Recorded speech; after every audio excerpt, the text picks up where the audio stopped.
I'm going to attempt to make this video without getting in front of this camera. I may get interrupted by Atlas crowing, right, old man? Or no telling. But, you know, today has been a very unsatisfying day on YouTube as far as I'm concerned. Try not to bounce around. And for a lot of reasons. But you know, I put out a video on leg injuries in chickens, and I have a lot of experience on different kinds of leg injuries in chickens. I've experienced several different leg injuries in chickens. And so this smart aleck gets on and says, "What's this with story time? I want to know how to fix an injured chicken's leg, a chicken's injured leg." I went, I'm thinking, you know what? I banned them because, frankly, if you want a one-size-fits-all pat answer to this problem, and you don't want to know the background, and you don't want to analyze what's wrong, you say, okay, injured leg, tell me the one answer to fix it. Then I hope to God you don't own chickens. If you do, I'd advise you not to attempt anything. Just put it down, because you are not the kind of person who needs to own chickens. If you just don't even bother. I'm serious, don't bother. Because what do you do when you go to the doctor? You go in there and say, "I'm sick, fix me." And he goes, "Well, we need to take a family history, and we need to know a little bit of the background about what's happening." No, I'm not on. This is not story time. You just fix it. That's exactly what you're telling me to do. You can't do it. There is not a one-size-fits-all answer, because every leg injury is not the same, and sometimes what looks like a leg injury isn't a leg injury at all. So, you know, there are a lot of people that frankly should not own chickens at all. They just shouldn't. And if they just want a one-size-fits-all answer to everything, please just don't even watch my chicken videos. Don't watch them. And don't comment. If you're going to be a smart ass, just don't comment at all. I don't need you. I don't want you. In fact, this person probably was just a troll anyway. But there's that. And then there's also, in the prepper community, now homesteading not so much, but in the prepper community, specific prepper community, I really think a lot of men don't like women in it. They think women should keep their mouths shut, that the women should just be cooking whatever they, just cook meals for them and shut up. That's kind of the attitude I'm hearing from some people. I won't tell you from who. But, yeah, there's a lot of sort of misogyny in this in this kind of community. Now, most of it is not like that, but in any case, I've seen that too, and that was kind of rubbed me the wrong way today. And don't assume I'm talking about you. Anybody who watches this, don't assume it's about you. It's not always about you. Okay, I had some information, and I know this information was put out earlier. It wasn't put out this year. It was put out probably a couple of years ago. Probably in 2019, it was updated last July, a year ago July. First I thought it was this July, but it's a year ago July, before things got to be so insane with this passport crap, and you can't come in here if you don't show proof of this particular medical procedure, that kind of thing. It was before all that happened so bad. And so considering that part of it, this CDC memo that was updated 1 year ago, before most of this started, before most of this, you must show proof of so-and-so, and you have to do what we tell you, or you really shouldn't be allowed to come into a store or go to your job, or you can't work here if you don't do the medical procedure I tell you to do. I have to make your medical decisions for you, that kind of stuff. It was really kind of before the worst of that had started. And, a lot of people would say, they would poo-poo this, and somebody has, people have. It's like, oh, this will never happen. I'm getting tired of hearing that, because we all know that a lot of things that are going on now were conspiracy theory a few months ago. And now they're reality. And you said it couldn't happen, and it has. But this is a memo from the CDC. You know, for years we've heard about camps and this kind of stuff. This kind of has something to do with it. It's called the shielding approach to prevent C-19 infections in humanitarian settings. And it says it presents considerations from the perspective of the U.S. CDC for implementing the shielding approach in humanitarian settings as outlined in guidance documents focused on camps, displaced populations, and low-resource settings. This approach has never been documented and has raised questions and concerns among humanitarian partners who support response activities in these settings. And I'm not going to read this whole thing to you. And it basically, my batteries won't last that long. It says, what is the shielding approach? It aims to reduce the number of severe Wuhan wiggle cases by limiting contact between individuals at higher risk of developing severe disease, high risk, and the general population, low risk. High-risk individuals will be temporarily relocated to safe or green zones established at the household, neighborhood, camp sector, or community level. Depending on the context and the setting, they would have minimal contact with family members and other low-risk residents, meaning the rest of the world. Current evidence indicates that older adults and people of any age who have serious underlying medical conditions are at higher risk for severe illness from this. I love how they lump them all together. In most humanitarian settings, older population groups make up a small percentage of the total population. For this reason, the shielding approach suggests physically separating high-risk individuals from the general population to prioritize the use of the limited available resources and avoid implementing long-term containment measures among the general population. Meaning, we don't have enough money and resources to do this to everybody. We just have to take out the people who we think are the most likely to spread this thing, even if they're not sick. In theory, shielding may serve its objective to protect high-risk populations from disease and death. However, implementation of this approach necessitates strict adherence to protocol, because they say inadvertent introduction of this virus into the green zone may result in rapid transmission among the most vulnerable populations. The approach is trying to protect. My note aside, I don't feel they're trying to protect these people. Okay, but let's see about these levels they have. These levels are very telling, and they're very interesting. The first level is the household level. It's a specific room, an area that's designated for high-risk individuals who are physically isolated from other household members. Other low-risk household members should not enter the green zone. It means you can't go see your grandma who's in the same house, just in another room. If entry is necessary, it should be done only by healthy individuals washing hands and using face coverings, even though face coverings don't work, at a safe distance, about 2 meters. Hey, we're in the United States. Forget this metric crap. Anyway, there's that. Then they go to the next level, the neighborhood level.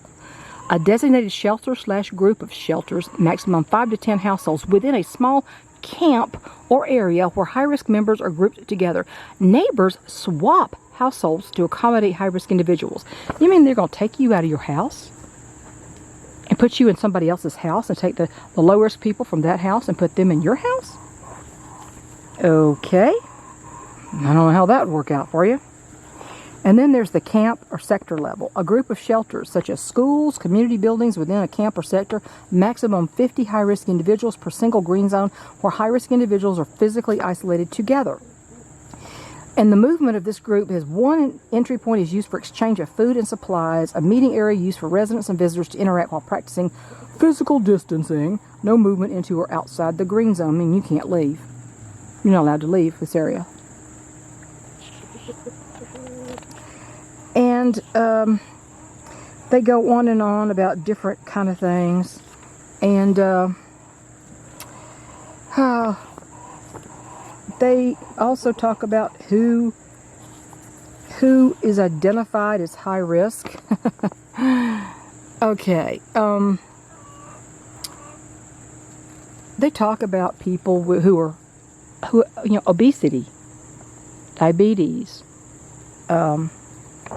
that kind of thing. Heart problems. Sorry, I'm trying to read this thing. I printed this entire thing out, and keep in mind as I read this that preppers, the very essence of prepping is to be informed about what might happen and think about how you would protect yourself and prepare for that event.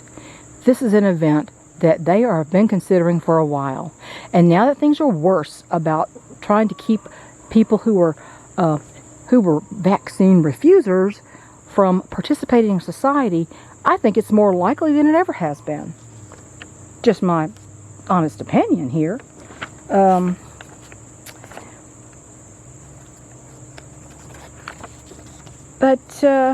You know, I've had more than one time other preppers, so-called preppers. I consider myself more of a homesteader. If you are a homesteader and you put away food and you know how to protect your place, you are prepared, pretty much. But you also have to be aware of what can happen. It talks about how to keep... Okay, sorry, I had to change my battery. So let's talk about the demographics of the people they're talking about. It says the number of green zones required may be greater than anticipated, as they are based on the total number of high-risk individuals, disease categories, and socio-demographics of the area, not just the proportion of elderly population. Older adults represent a small percentage of the population in many camps and humanitarian settings, approximately 3 to 5%. However, in some humanitarian settings, more than 1/4 of the population may fall under high-risk categories. Based on underlying medical conditions which may increase a person's risk for severe infection, severe illness, which include chronic kidney disease, obesity. Now they keep changing the levels on where obesity starts. So if you have a long enough life, I do, they have changed those levels over time. Serious heart conditions, sickle cell disease, and type 2 diabetes. Additionally, many camps and settlements host multiple nationalities which may require additional separation. For example, Kakuma Refugee Camp in Kenya accommodates refugees from 19 countries. Okay, the timeline. Plan for an extended duration of implementation time, at least 6 months. Explanation. The shielding approach proposes that green zones be maintained until one of the following circumstances arises. 1. Sufficient hospitalization capacity is established. 2. Effective vaccine or therapeutic options become widely available, and they keep trying to stop a lot of those. And 3. The COVID-19 epidemic affecting the population subsides. So it says, given the limited resources and healthcare available to populations in humanitarian settings prior to the pandemic, it's unlikely sufficient hospitalization capacity, protective equipment, ventilation, staff, whatever, will be achievable during widespread transmission. The national capacity in many of the countries where these settings are located, like Chad, Myanmar, and Syria, is limited, and keeps going on. But it talks about the jab trials being underway, but no definite timeline. No, this was 2020. Middle of 2020. However, the trial is still going on. There's a stage 3 trial still underway, and yet you're supposed to get it anyway. Nuremberg Code, anyone? Reaching the suppression stage where the epidemic subsides can take several months, and cases may resurge in a second or even third wave. Herd immunity, the depletion of susceptible people for COVID-19, has not been demonstrated to date. It's also unclear if an infected person develops immunity, and the duration of potential immunity is unknown. I've heard differing opinions even now on that. Okay, thus contingency plans to account for a possibly extended operational timeline are critical. So, and then they talk about the possible effects of social practices, mental health, and all this kind of stuff. How ambitious this plan is, which never stopped them before, and all this stuff. But this is an official document, And it was updated just a year ago, before all this the worst of this started. I expect it'll be updated again fairly soon.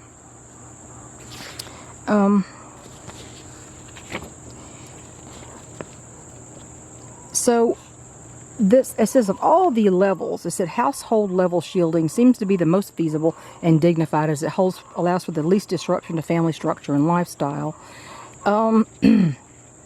They're talking about you staying in your home and not being able to go anywhere unless you've got the passport. It may seem the most feasible and dignified, but what if that's not satisfactory to them? What the results are not what they say they need. So, this is not fear-mongering. This is an official letter. Take a look here. See if you can read this. Gosh, can you focus on that thing? I'm not sure it's going to focus. Why is it not focusing? Good. There we go. This is what I'm reading from. Okay. It's like a 7-page document. Watch while Atlas takes his dust bath at the end of the day. But, you know, I've been told, well, this is nothing. This is, you know, they just talked about this before. They updated it a year ago, before it got to be as bad as it is now. Now they're talking about mutations, variants, and they're really playing it up as these are so much worse, when actually they, according to places and other authorities I've heard, it isn't. But in preparing, always learn to be ready to do something when something like this arises. You don't know if this will ever be implemented. Maybe it won't. Already they told people to stay at home. That's level 1. What happens? They start moving people through houses. If you ever watch the old movie Dr. Zhivago, where he's gone and he comes back and there's other people living in his house, because they say he has too big a house for one person.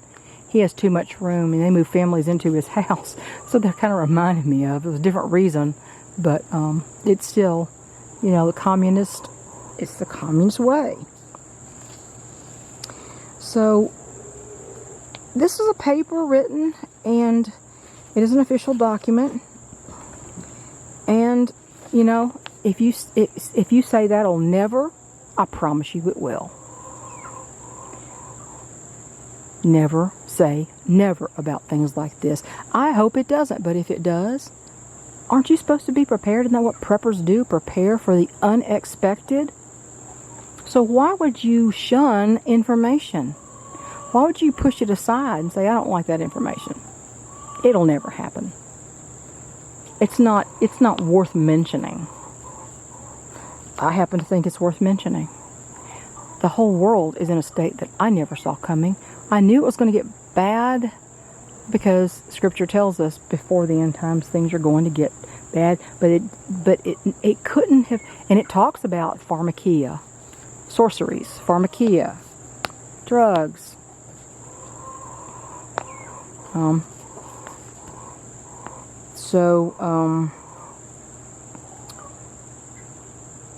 We knew things were going to get bad, but that's just kind of a nebulous concept. We didn't really know exactly what was going to happen. We never could have predicted exactly this. And, I mean, who would have thought Donald Trump would be elected president? I mean, knowing the establishment the way they are, I never would have thought he would get past it. Get past the first stage. I wouldn't think he would have the nomination. He turned out to be a really good president. And now we've got somebody in the White House who, oh my gosh. Yeah, I don't even want to talk about this person. But if you could make a plan to destroy a country in less than a year, you couldn't pick the better one than the way this administration is handling their business. It's headed down a path so fast. It's like the fastest roller coaster with the highest hills on it. It's the craziest thing I've ever seen. Never would have predicted that. Couldn't predict this. And don't you say it won't happen. Because you remember, the difference between conspiracy theory and reality is just a few short months. So, I have another channel. I will put it in the description box of this video. It has no content yet, but as we all know, in these parts, you better have another place to go, if you know what I'm saying. This is not to fearmonger. This is not to make you afraid. This is to make you aware, in case you have never heard this. It's just information. If you don't want to believe it, that is your prerogative. I hope it doesn't happen. If it does, we're going to have this. People say it's not time for talking. Hasn't ended yet. That we still need to talk. We don't need to grab guns and go run and start shooting like a bunch of cowboys in the Wild West. And I agree with that. But when you want to kidnap people from their homes and put them in somebody else's home because all the high-risk people have to be in one house, I don't understand why, if you want to violate somebody's rights that way, why wouldn't you just go to the door, grab them, hold them down, and jab them?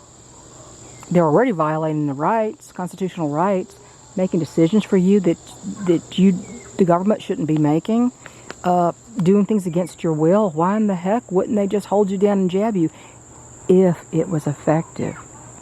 And we've seen it isn't. So, that was the only question I had. If they're going to go to all this trouble, and it's really for public health, why wouldn't they use their magic potion to prevent that disease instead of kidnapping people? That's just, now, the next update, whenever this is updated, they may make some changes to this. And it may incorporate what's actually happened over this last year. It may now that they have what they think is an effective gene therapy. It's not a true vaccine. They may change some of this. But this is worth knowing. Information is power. If you don't have the information, it comes as a total surprise to you. You're not prepared, are you? That's why I decided to bring this here. And if this channel disappears, go to my other one, because I would have to start doing things on that channel. And look in the description box, click on it so you can find out the name of it. It doesn't have any content yet, but I have a feeling it will one day soon. Take care, everybody. I'm sorry it's kind of boring watching Atlas do his monumental dust bath. This rooster in his old age with his painful hips, I think he just really enjoys a good dust bath. Bless his heart. And he's 7.5, so he's up in there in years now. Y'all take care, and hopefully I'll see you again in another video. And bye, everybody.